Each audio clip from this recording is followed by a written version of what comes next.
Sky is so high, if you don't know how to fly, aim feel easier to make you fly.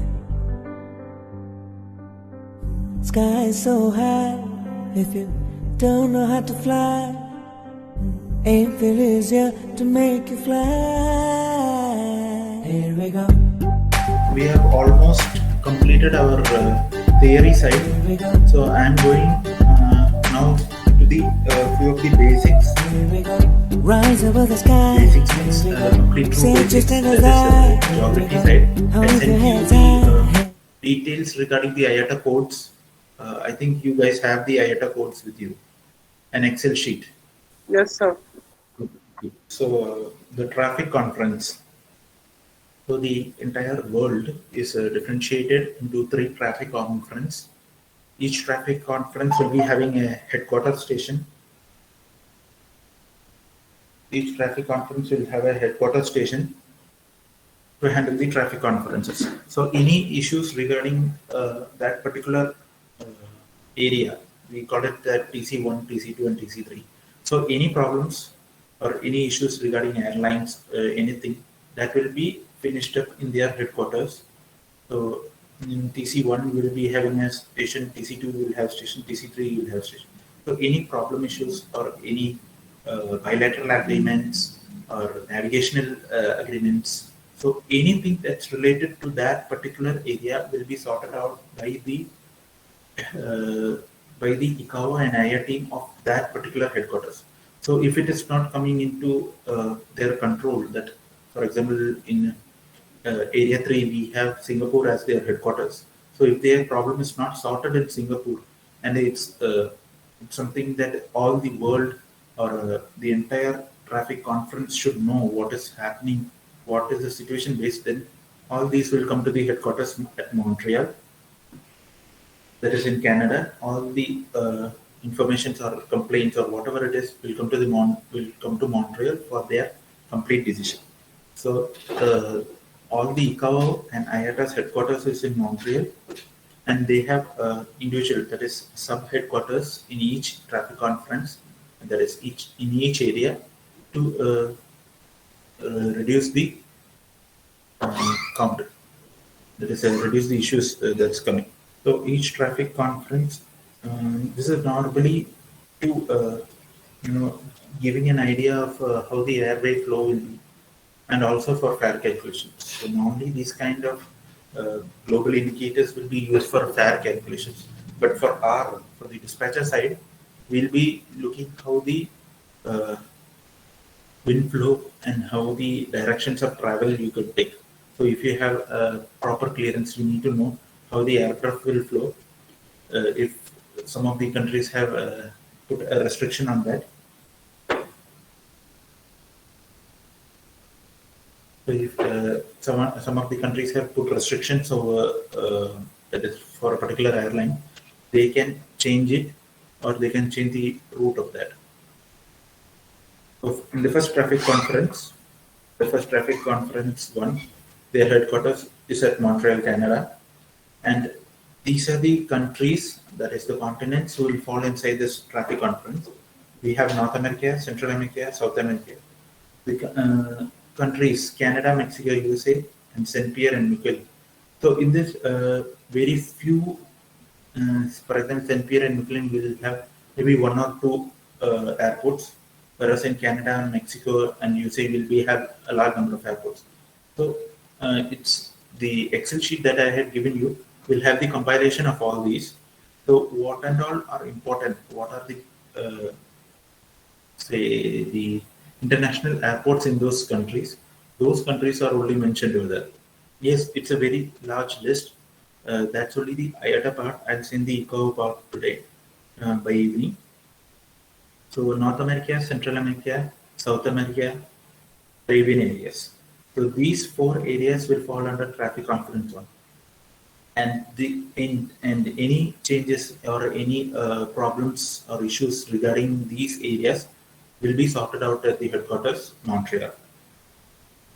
Next, we have traffic conference 2, Europe, Africa, and Middle East. European communities, then Economic and Monetary Union, Africa, Central Africa, Eastern Africa, Indian Ocean Islands, Western Africa, Middle East. So these all fall under Traffic Conference 2. And to be more precise, you could say that Europe, Russia, west of Ural Mountains. Then we have the African continents, we have Indian Ocean Islands, and the Middle East. So these five continents will fall under Traffic Conference 2. And anything related, these five countries will be sorted out in the headquarters at Switzerland. That's for the Traffic Conference 2. In Traffic Conference 3, their headquarters is at Singapore. Their headquarters is at Singapore. They'll have countries Southeast Asia sub-areas, South Asian subcontinent, Japan, Korea. So in Japan, Korea, they'll have only three countries: Japan, North Korea, and South Korea. Southwest Pacific sub-area will have all the islands, Australia, New Zealand, and all the islands in the Southwest Pacific Ocean. So these are the four sub-areas in Traffic Conference 3. Next, we'll come to the global indicators. So why is global indicators? These codes are normally used for fare calculation. That is, they need to know from which country it's originating and which country it's going. So what are the taxes and how is the fare being calculated? So for those purposes, these global indicators are used. But as part of dispatcher, for dispatcher point of view, we will only see how we are going to plan that particular route. So in this case, here in Western Hemisphere, the code is WH, so traveling between Area 1 and Area 1, and it will be in the Western Hemisphere route. Example is from Rio to Miami, that is Rio de Janeiro in Brazil to Miami. So these two falls under Area 1, and this will be traveling. You could say that this could be a North Atlantic crossing. So from US to Brazil, a North Atlantic crossing. That's for Western Hemisphere. Then we have Atlantic Pacific. That is, we will be crossing Pacific Ocean and Atlantic Ocean and going. That is from Area 3 to Area 2, but in the opposite direction. That is crossing all the both the oceans. So it should be an extra. That is, another city will fall into that. Here, Atlantic Pacific will be, you are starting from Tokyo, going to New York, and then to Istanbul. So in that case, if the aircraft is going directly from Tokyo to Istanbul, he just needs to cross the Russia side and move direct to Istanbul. But due to the sector New York, due to the presence of New York, the flight should cross Pacific Ocean to New York and then the Atlantic Ocean. So in these two sectors, Tokyo to New York will have complete IFR, and then from New York to Istanbul, you can take VFR and then convert it into IFR. So the code will be IFR/VFR/IFR. So in that, when you go in that process, you'll know how the flights will be traveling, and since it's a complete ETOPS flight, so the flight plan will be complete ETOPS flight because it's crossing both the oceans, the Pacific Ocean and also the Atlantic Ocean. So it's a complete ETOPS flight, and there are lots of cases that comes in this. So Atlantic Pacific means when such a sector comes, or you are planning such a flight plan for the sector, you can understand how long, what are the commodities, what are the beacons or ATC towers that will be falling under this particular route. Next, we have the Atlantic crossing. So anything that is from Mexico to Madrid, you will be only crossing the North Atlantic Ocean, and as you can see, the route will have a small turn. So the wind flow of these areas will be quite different. If you are planning for a much faster movement, so you need to have a curve that is um, from Mexico to Madrid, you need to you need to at least touch the African continent so that you will have enough power and you'll have a tailwind for the fuel fuel burn. Fuel burn will be reduced to a large extent. So you need to also concentrate on the wind flow. That is, as per the meteorological, if you can concentrate a little bit on the wind flow, the captain will face an excess that he'll have extra fuel for the next sector. So planning those routes, you need to know how the wind flow is. You need to know how which direction the wind is flowing, and what is the speed of the wind, whether it's crosswind or whether it's fuel efficient, that is tailwind, or whether it's reduce the speed, that is headwind. So when these all wind flows will be calculated, you will have an idea how these routes are being planned. Another option for Atlantic is same way, that is New York to London and London to Sydney. So this is also a Atlantic crossing, that is area 1 except Argentina, Brazil, Chile, Paraguay, Uruguay. So this column you can leave it. We'll see how the flight is planning. That is from New York to London. A little change in the directions to London, and then you'll go straight throughout all the way up to Sydney. That is, you'll be crossing almost all the continents in the area 2 and area 3 to reach Sydney. This is Atlantic 2. Then we have Atlantic 3. This is also the same one. Only thing, it will have a change from, that is, we gone for the northern side. Now it will be crossing the South Atlantic. So from Rio de Janeiro all the way up to London through Madrid. So Madrid, it won't be having any stop. So next will be the Eastern Hemisphere. So any aircrafts that are flying between Area 2 and Area 3. Both Area 2 and Area 3 will be in the Eastern Hemisphere. And any changes to this, these both will be handling either in Switzerland or Singapore. So these routes, this is all for a fair calculation, so we won't go too much on this. Only thing, we'll be seeing how the route maps are going, because for example here Moscow to Osaka, that's in Tokyo. We have Moscow here in Russia. So it's been crossing almost half of Russia, China. So two countries fly. There is Russia is okay, and China's flyover permission has been taken. So these all it will be crossing both Russia and China all the way up to Tokyo. Trans-Siberians is within about 1 second. Area 2 Europe and Russia only, and Area 3 longitude. It is not adjusted. These are just the route maps that this daylight saving time, how the flight UTC will not be adjusted for daylight saving countries that they will be crossing, how you will be planning the ATCs. In this case, Pacific North, it's starting from Auckland all the way to Los Angeles. So either you can take Los Angeles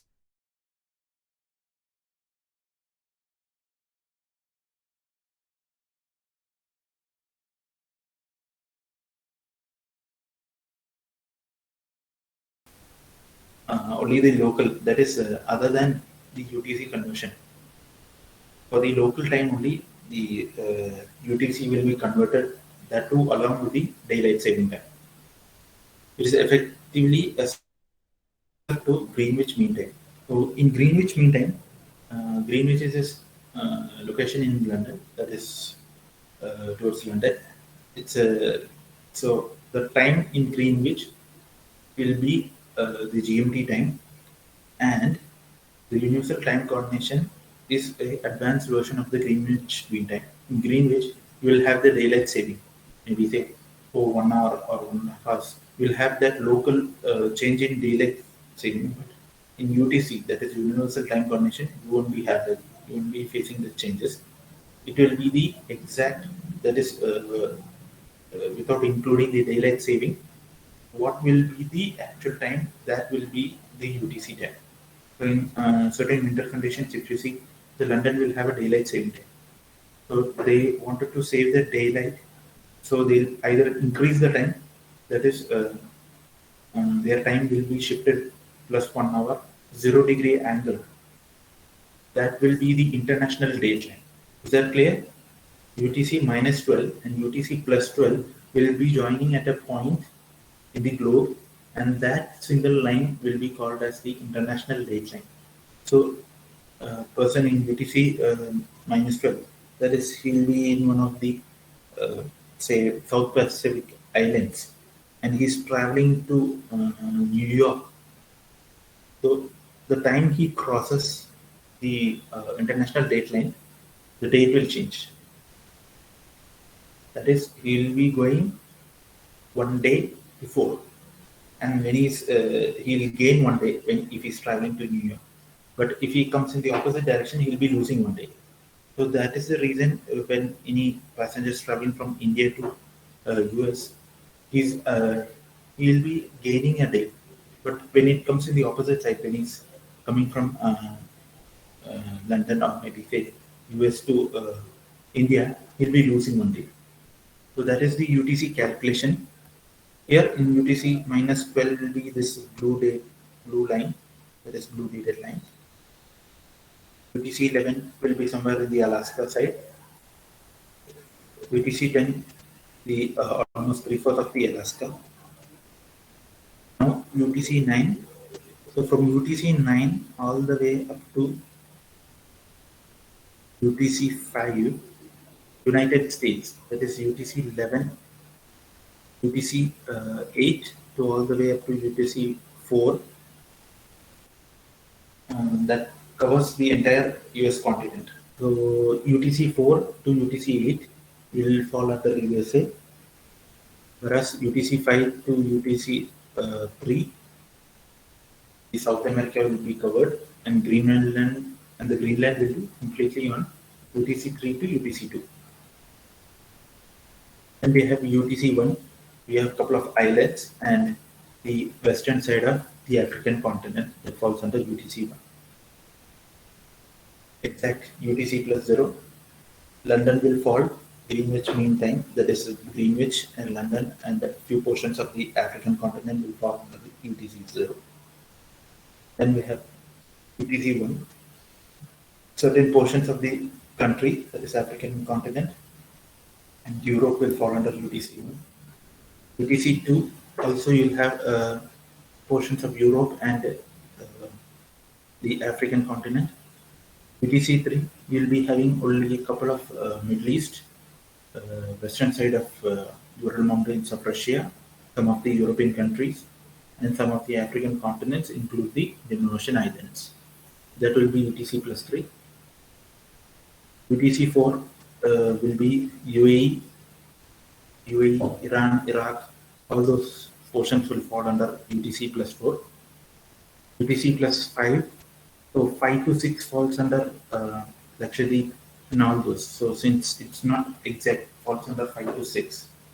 So due to that reason, the exact time that is called as UTC plus 530 was taken for India.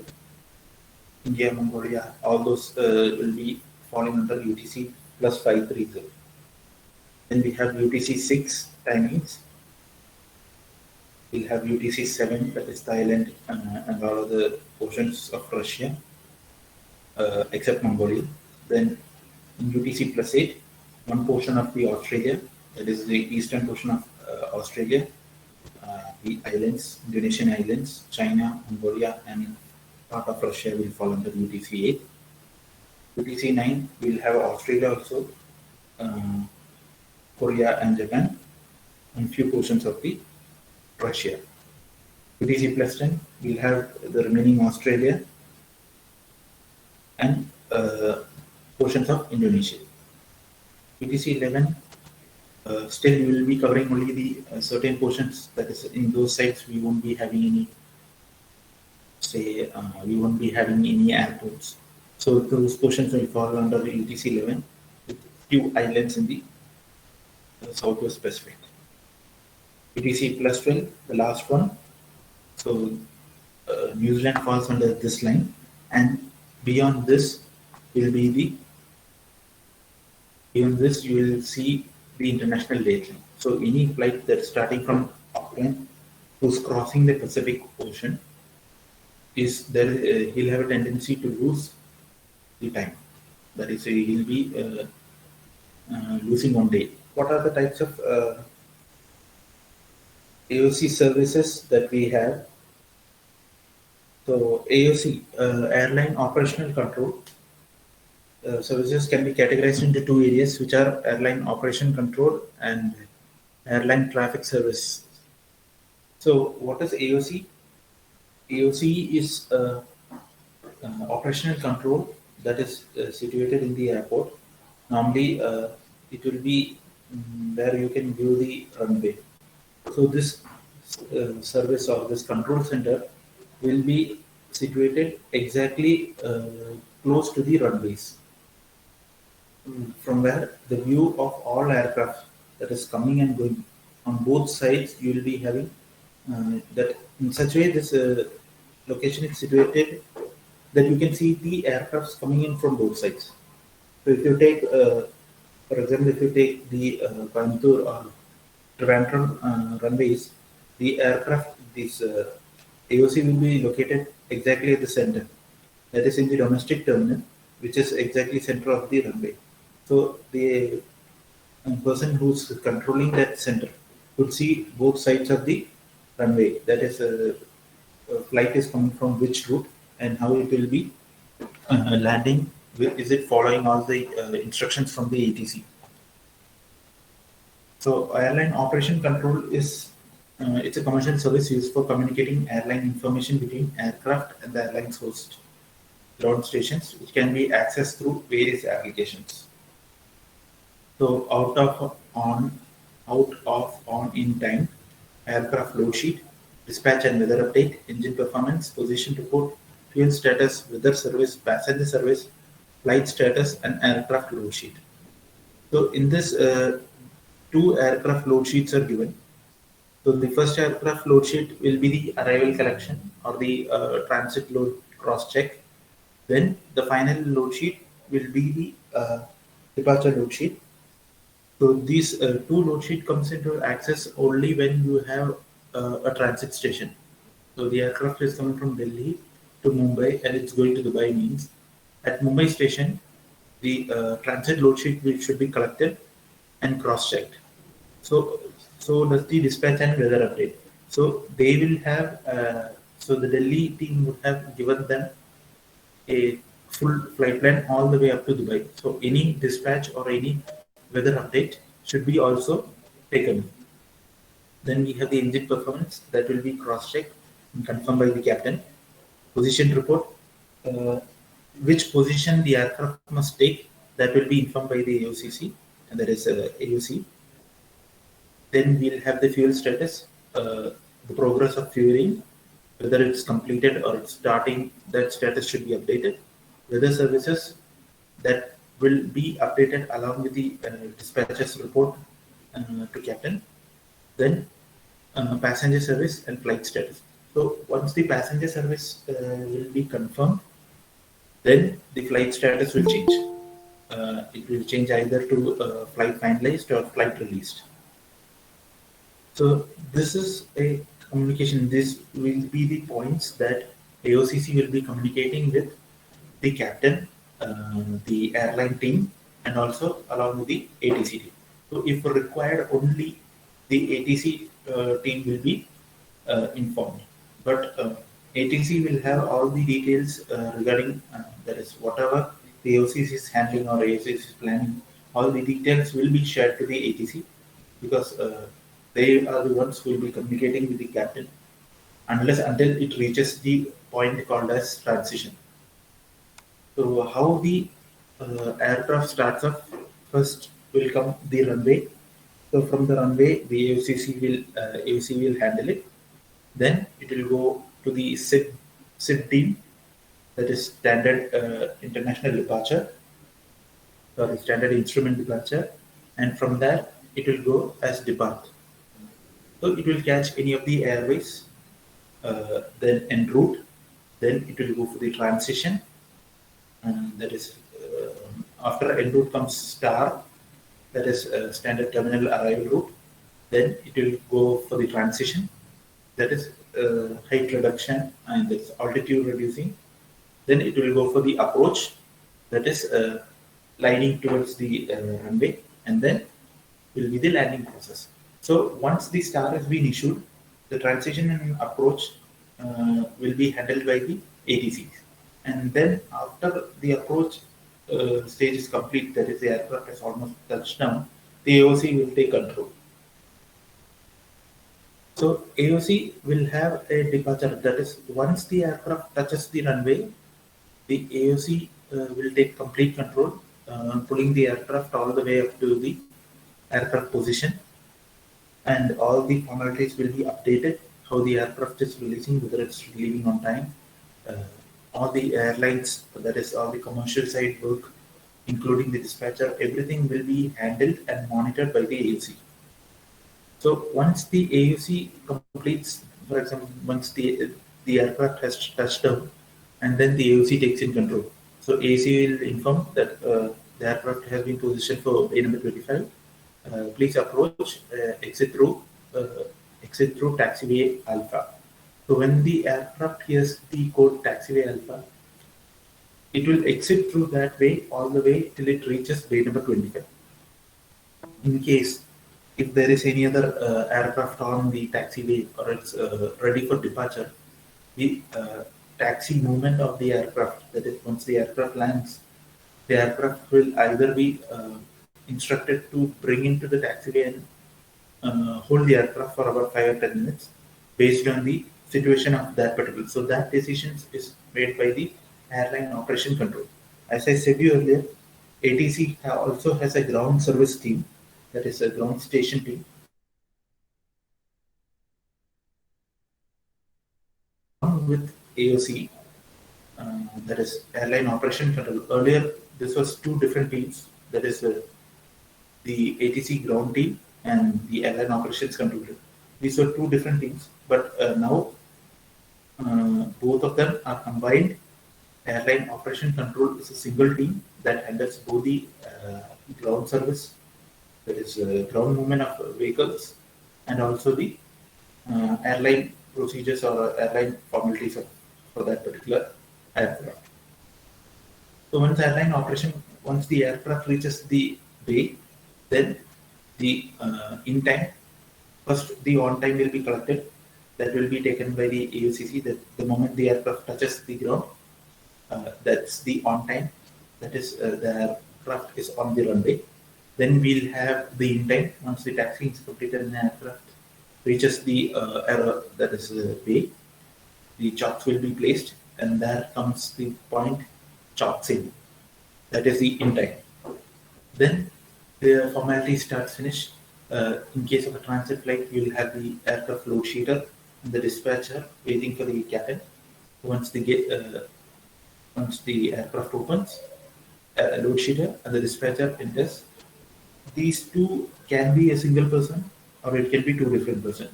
So it depends upon the airline how they handle things.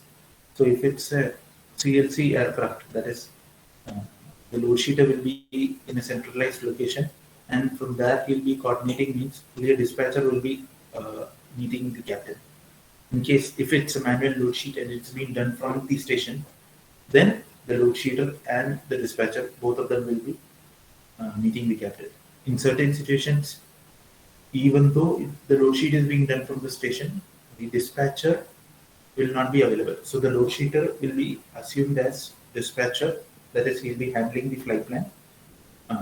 The head office would support the load sheeter with the flight plan.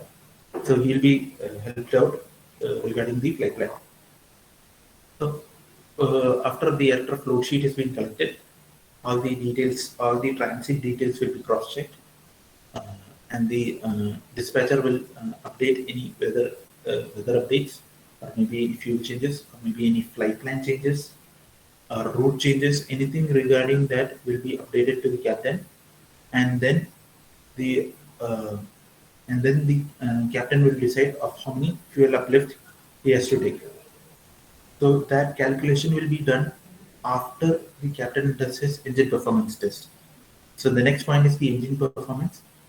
The aircraft is being updated with all the details of the previous sector.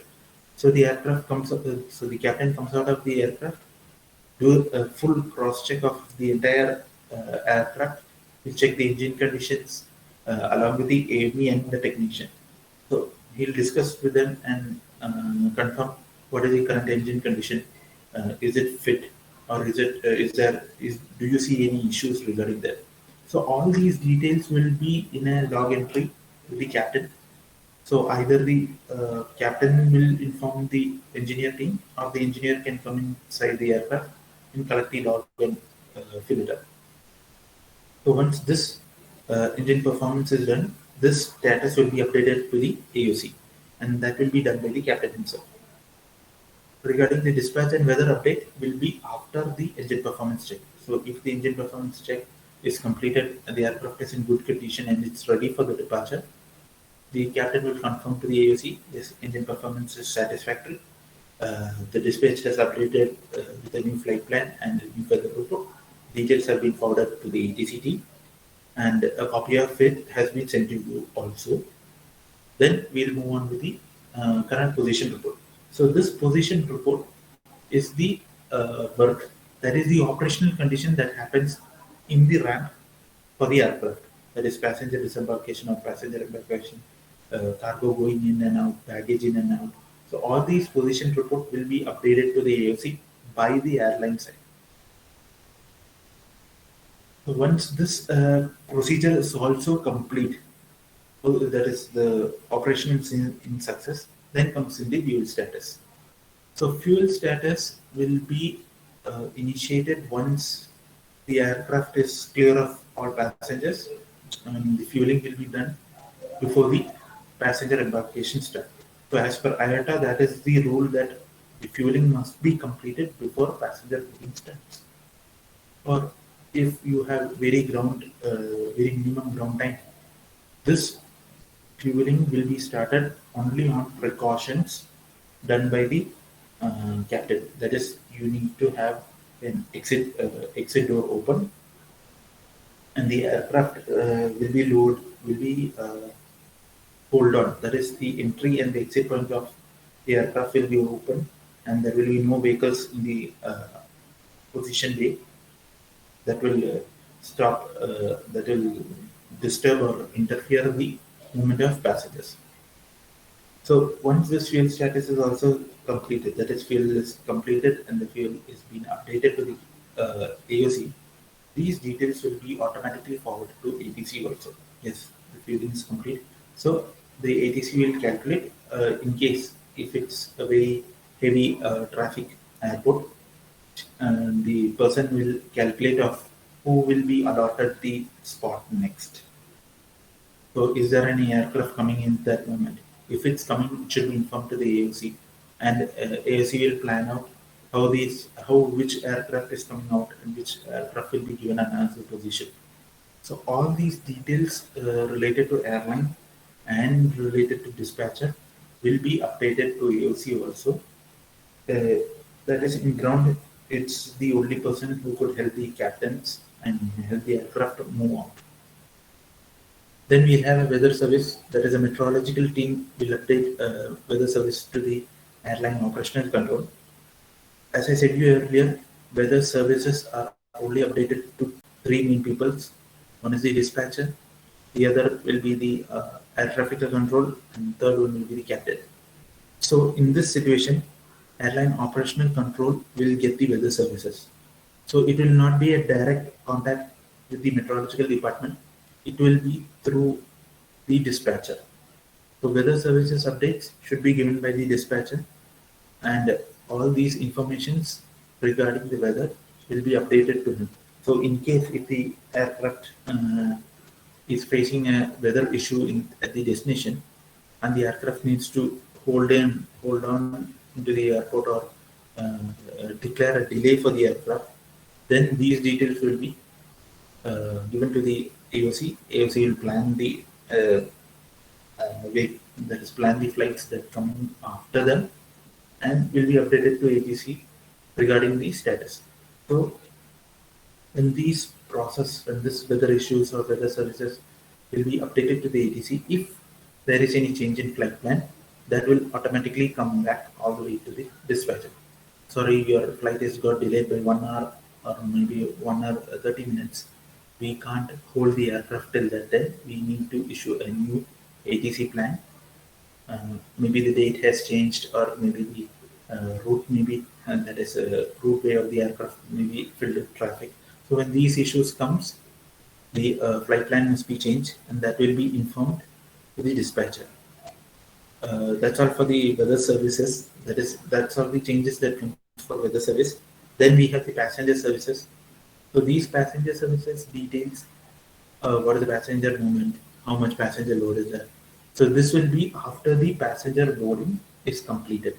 This list of passengers will be given to the AOC for their updation to know that what is the total passenger movement in that particular airport. Next, flight status. So once the passenger service is done, flight is ready for pushback. What is the flight status? That is it taxiing out or rolling out? That is whether it's taxiing out or rolling out of the airport. So taxiing out means it's getting pushed back from the bay, that is aircraft position bay, and rolling out is it will roll out of the taxiway on self-board. So that status will be confirmed, and finally the aircraft load sheet. Why the flight status? After flight status, the aircraft load sheet is coming. It is the final ACAS load sheet. After all the LMC is done, that will be either all aircrafts have these ACAS load sheet with them. So that load sheet will be either the load sheeter will send the details, or the passenger service team will compile the details of the load sheet, including the load sheet, and send it to the AOCC team. So this it could be either way. Either the captain will do. If it's an ACAS load sheet, the captain can just send the message and he'll receive it through mail. But if it's a manual load sheet, the details should be either entered by the passenger sides, that is the airline side, or the captain will have to do the mailing process. But most of the captains don't do that. They make sure that the airlines handle those kind of issues. So that's all about airline operational control. So airline operation control is one part of the dispatch team who will help us. Then what are the formalities? That is, how is a standard flight being planned? First one will be the pre-flight and taxi. So crew information, fuel verification, and output. That will be confirmed, the pre-flight and taxi. Crew information, who is the captain, who is the first officers, crew details. In the operational side, we call it as general declaration. That is, we are declaring the details about the operational team to both the destination airport, the ATCs, that is airline station heads, about who's traveling or who's operating a particular flight. So crew information, fuel verifications, that is the fuel density, quality of the fuel, all this will be verified in the outer port. So they have been released. And reached the aircraft. Next, in the aircraft, they will have PDCs, ATIs, weight and balance, runway analysis, dispatch release, remote maintenance release. So PDCs, pre-departure clearance, that will be collected from the ATC. And as I said you earlier, ADC will be having two codes, ADCs and FICs. So ADC, air difference clearance, and FIC, flight information clearance. These two codes will be issued by the ATC so that the aircraft taking off will be given the clearance. That is for identification purpose. If Air India 968 is departing with a code as Charlie 425 Echo, and you have another Air India flight departing with the same number, departing with a similar number, that is, instead of 967, it's going as 968. So 968 flight and 967 flights departing at the same time. So the two ADC numbers given to these flight will be different. So 967 might have Charlie 423 Echo, and the 968 flight will have Charlie 425 Charlie. So when two ATC numbers are given, it's easy for the ATC team to identify which aircraft is traveling. The flight numbers will be written when you uh, visually see those flights. There won't be much of a difference. From the ATC tower, if you see both flights, both are Air India flights, he might not be able to see the registration of the aircraft. So in that situation, he'll be given there is air defense clearance. For air defense clearance, this code will help the ATC to identify which aircraft is traveling in which direction. So in case if any of the aircraft has taken the wrong route or has taken the wrong direction of travel, he could correct them and make sure that the aircraft reaches their destination as per plan. So that's for the PDC. Next we have ATIS, so air traffic traffic service.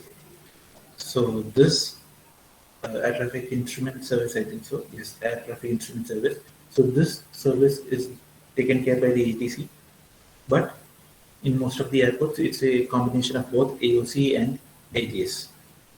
Next, we have the weight and balance. So in the aircraft, the captain will check off the weight and balance. He'll check the load sheets, cross-check it with the actual weight, and then he'll finalize the load sheet with a signature. Then the runway analysis.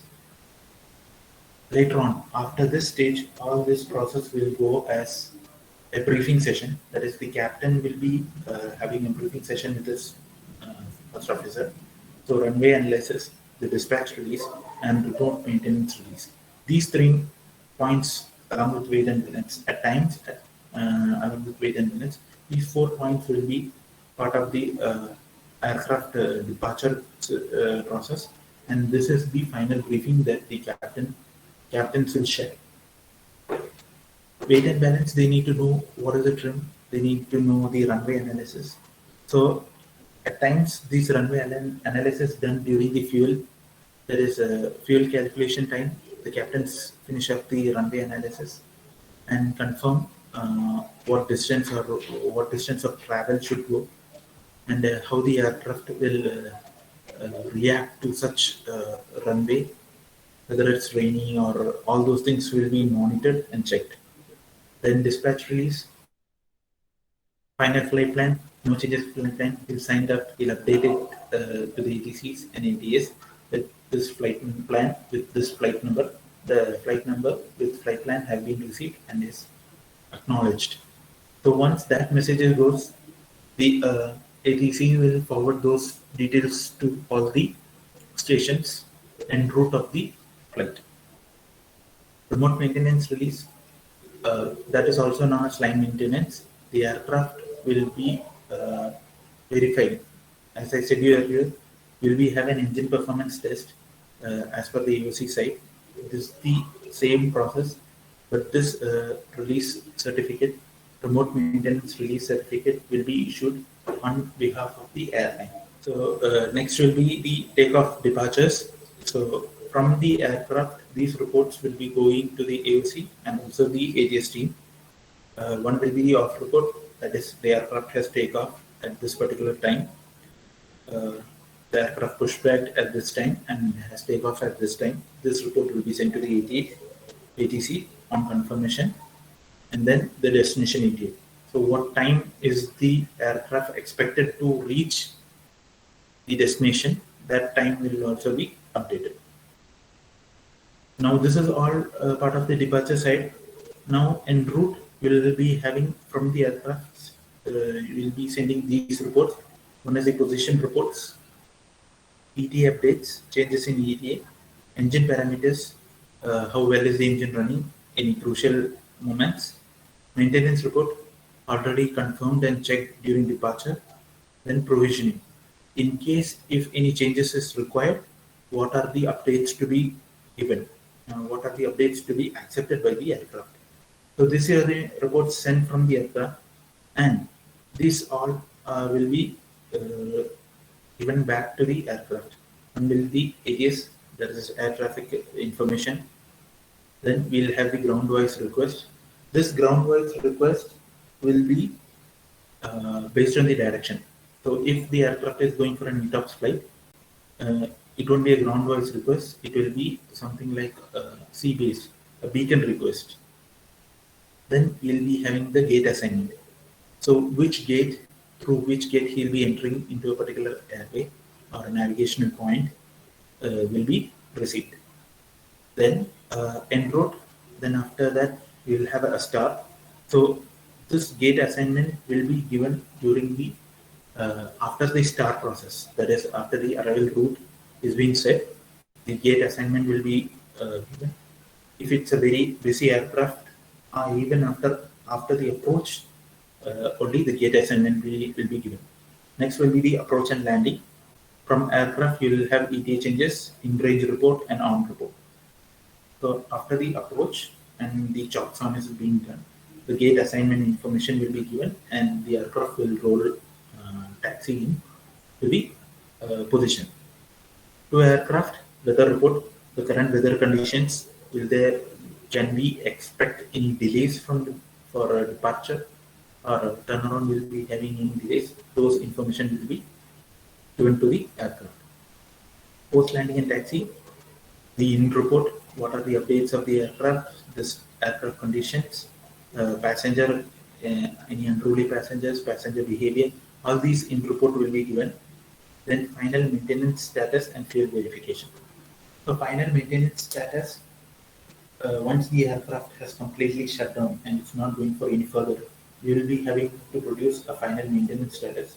The engineer will go for a complete checkup of the aircraft and update the status.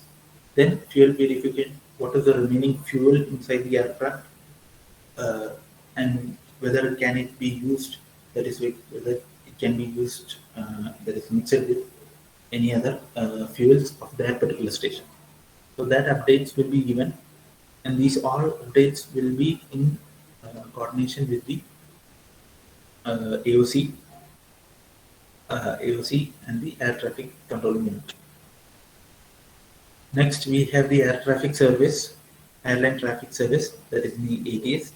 So it manages communication between aircraft and air traffic controls as well as other information relays necessary for increased air safety and air traffic control. So this airline traffic service is not applicable. In most of the stations, it's not applicable because the aircraft itself is installed with such systems. For example, like the CPDLC system, that's the data link, commander pilot data link, or we will have the digital automatic terminal information service. So all these systems are installed in the aircraft. So a person need not be, that is airline traffic service need not be at that particular station. He can be the hub and coordinate with the captain through the data links. So this is the types of AOC services. One will be the airline operational control and the other will be airline traffic service. So most of all this airline traffic service will be at the hub and it will be coordination done through the data link inside the aircraft. So the captain need not talk with the ground staff. All the only thing he will be talking is with the ground operational teams, AOC and the air traffic control. So these three people will be the captain communicating in a new station. The remaining all, that is the airline traffic service included, that particular airline's hub will be handling it and they can communicate through CPTC, that is the data link. So air to ground radio system is a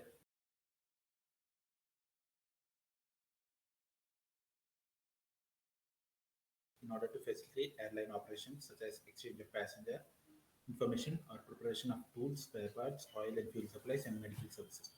So, air to ground systems, that is radio systems, to exchange details of passenger information or preparation of tools or any other emergency equipment related items.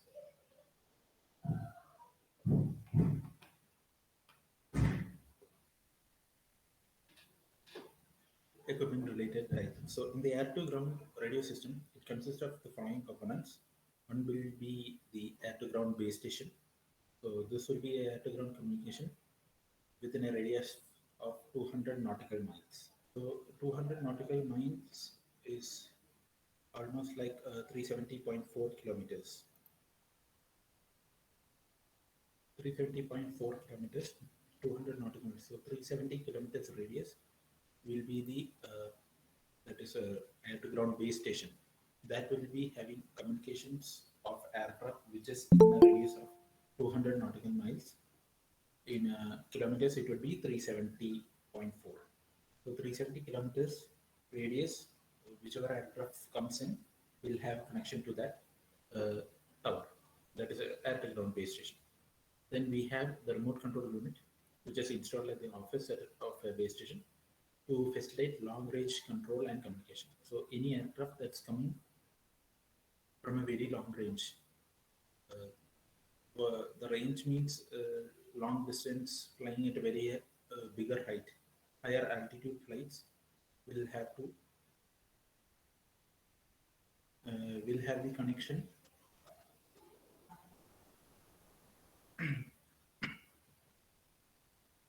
So remote control unit is installed at the office of a base station. So in a base station, they also have a RC unit, that's a remote control unit, that is to facilitate long range control and communication. So any aircraft that is beyond 370 kilometers can also connect to the towers on regards to the high altitude or maybe the overflight. So 370 kilometers is a very large radius, and certain flights which is in the locality, that is in the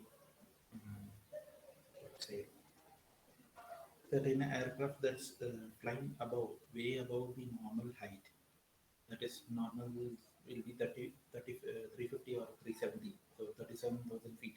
So anything more than that, like a 380 or a 747 aircraft, the traveling at that height, if it's farther also, he can connect to this particular air to ground base station with this remote control unit.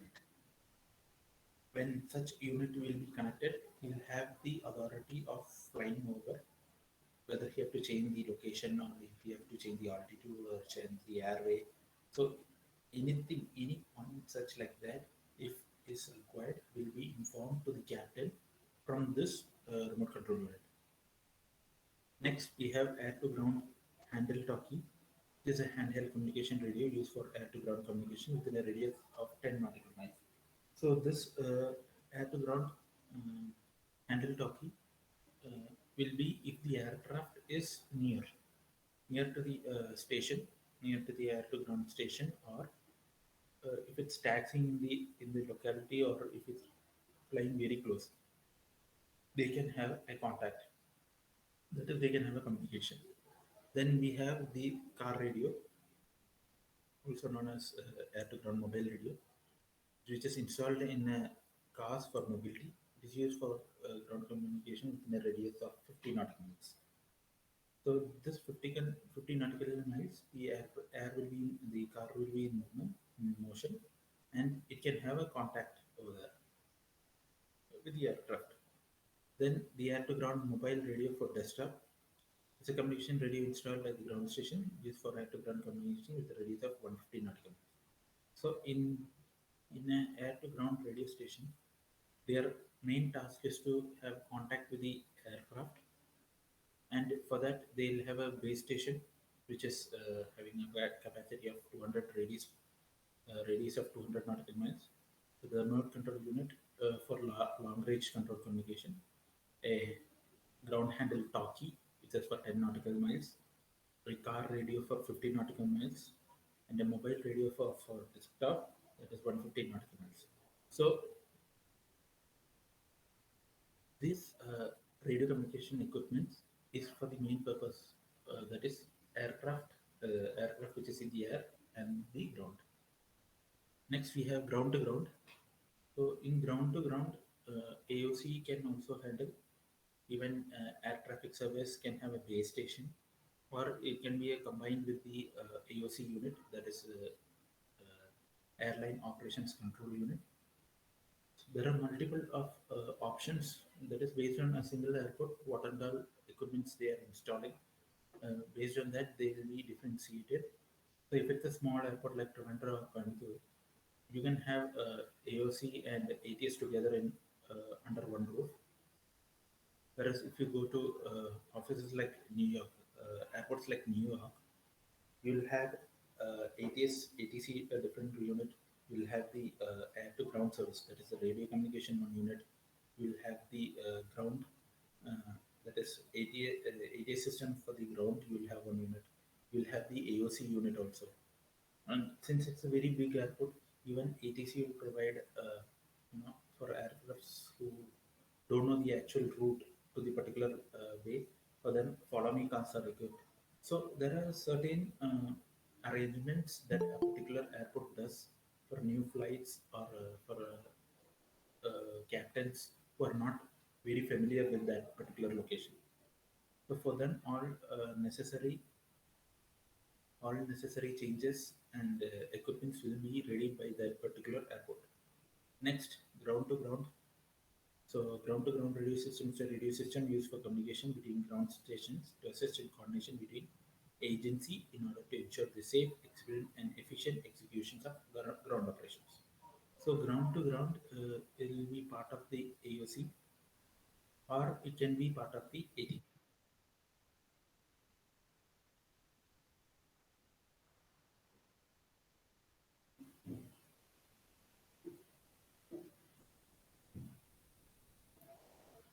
So that will be part of the ATC, or it could be part of the airport operations control. Next, so this total ground-to-ground radio system can be separated into two categories. One will be a single-channel radio service, commonly known as conventional radio. So it's a service provided with smaller perimeters that have minimum number of networks, such as network users, such as might be encountered as smaller airports. So ground-to-ground, it could be a single-channel radio service. Uh, Most probably, it will be combined with the AOC unit so that coordination can be done from under one place. They will be having a bigger space or bigger location for a separating. So they'll put it under one single roof so that coordination could be and it will come parallelly by the AOC units or to the airlines unit. Then we have the truncated radio service provided at locations with larger perimeters that employ numerous network users in the coverage area. At present, the company uses Tetra standard digital truncated radio to provide service to major airports and energy agencies. Provided truncated radio service are as follows. So, uh, this unit, that is this truncated radio, will be used in airports, in huge airports like Mumbai, Chennai, Delhi, or maybe much larger airports which handle 380 aircrafts. So for those type of airports, ground service unit, that is ground to ground radio communication unit will be separate. They'll have contacts, they can update details. Normally, if you go to Trivandrum or southern side, that is Trivandrum or Coimbatore, you can see aircrafts will be, that is the coordination will be done by a single unit. It will be in a unit and it will have ground to ground service or even have the dispatcher. All people will be working under one roof. So truncated radio services provided. Truncated radio service are as follows: non-intrinsically and intrinsically safe mobile communication radio for normal and emergency communications. These radios are made of IP67 level special. So this is just the material that they are using for this particular uh, radio service. And these radios are suitable for operations at locations with significantly high risk of explosions. So it's a very dangerous location to work with. Sound quality for the system is clear even when there's a noisy, soundy environment. Its display screen is exceptionally bright and shows large font size. Batteries for the units are long life and an alert system to indicate when there is low batteries included. So it's quite dangerous working. So it will be given a separate office if it is for a larger airport.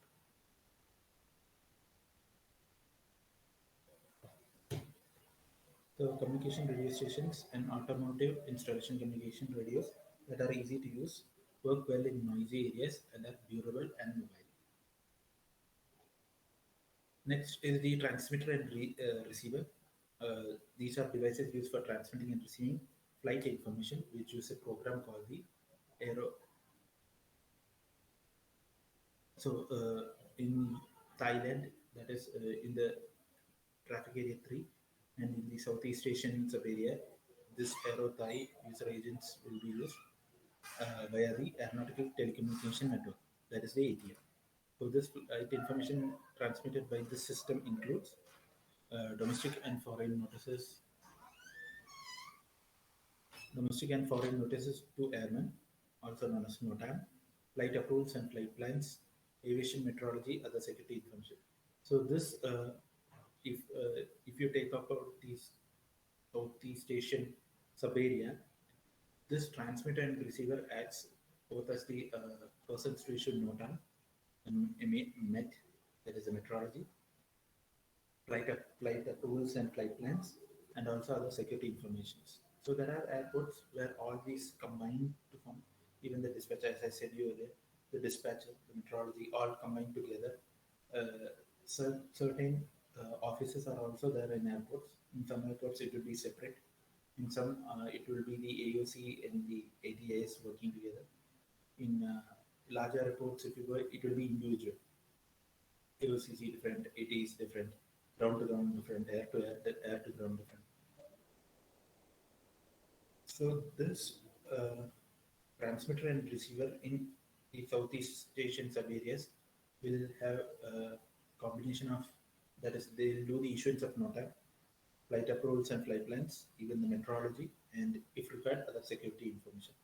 So maybe they can also issue ADC and FIC on basis with the air traffic control.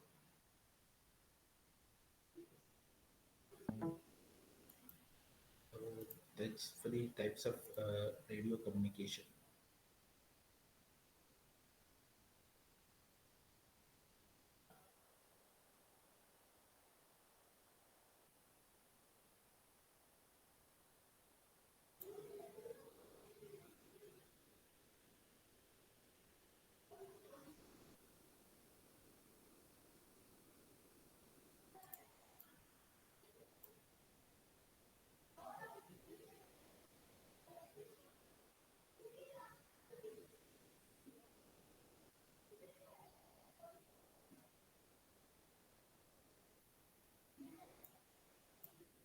Next, we'll be going to the ACAS system.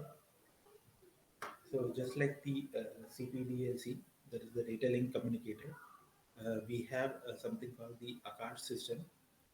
Uh, in aviation, ACAS, an acronym, is Aircraft Communication Addressing and Reporting System. It's a digital data link system for transmission of short messages between aircraft and ground stations via airband radio or satellite.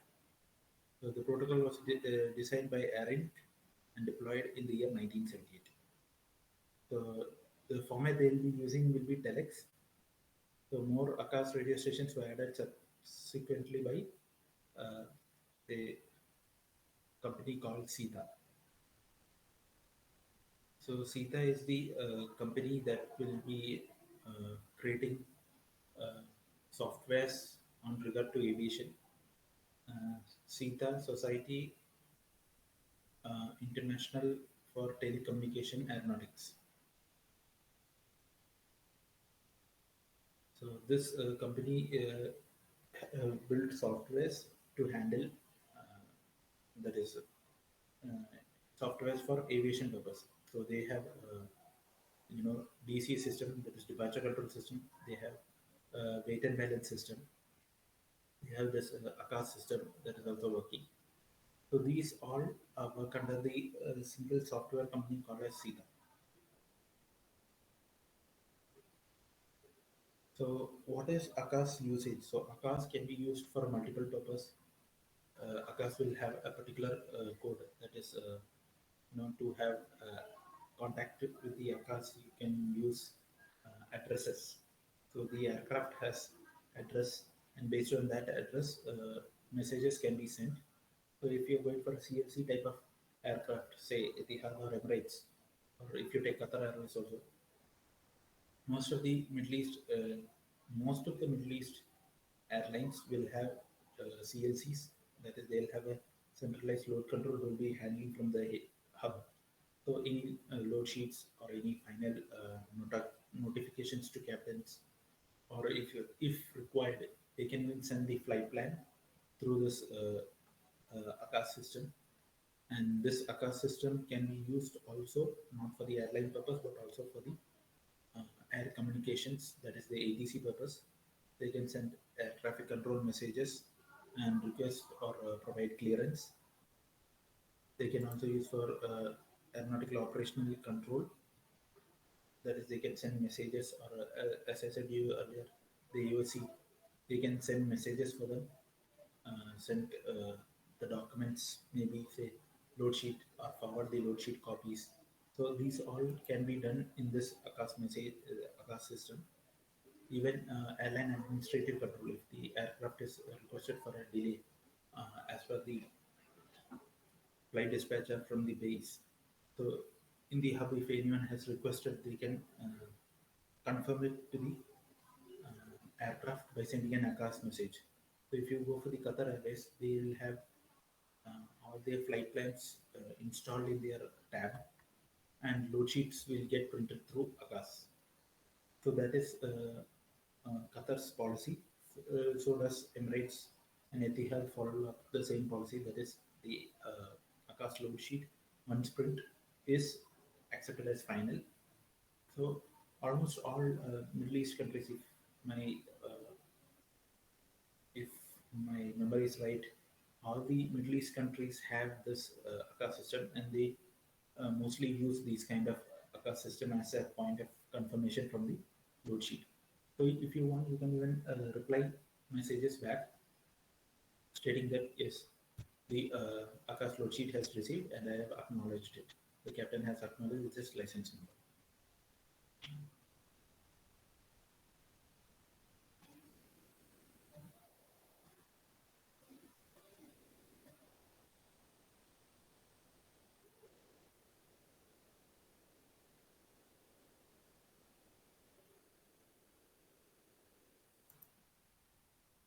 Okay, so that will be the point of ACAS load sheet.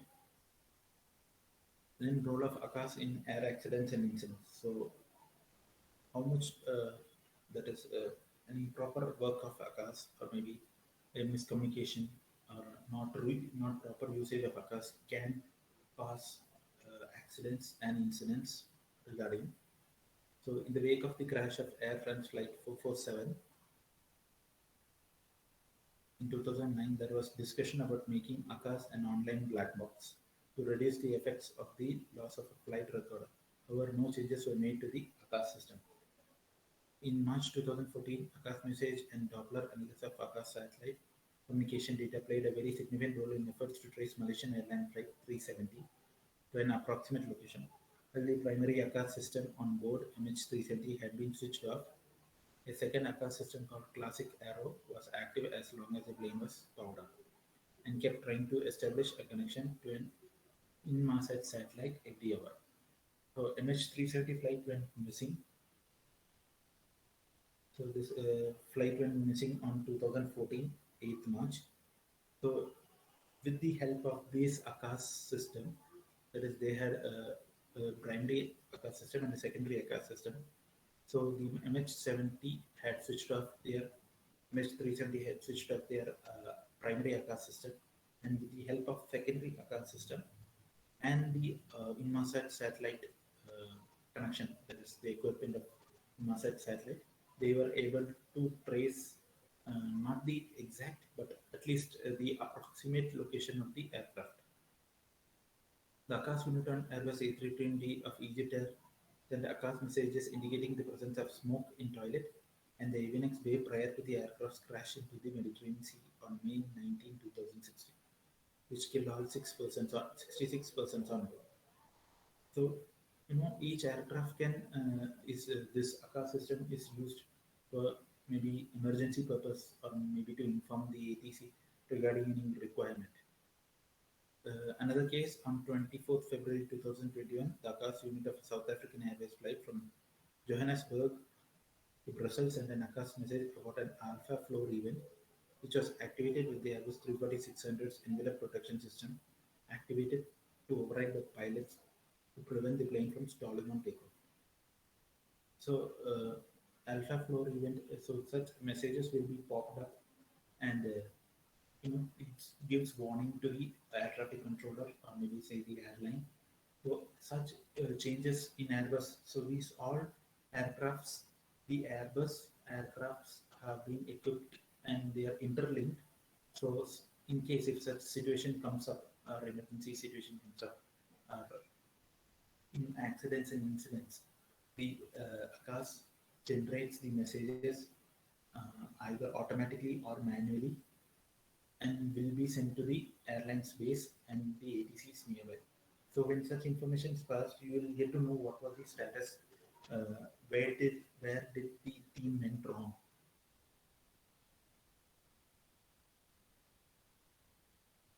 So these are the main points that will be covered up for this session, and I think with this we'll wrap up our session. It's only 2 o'clock. I was expecting that it will take more time.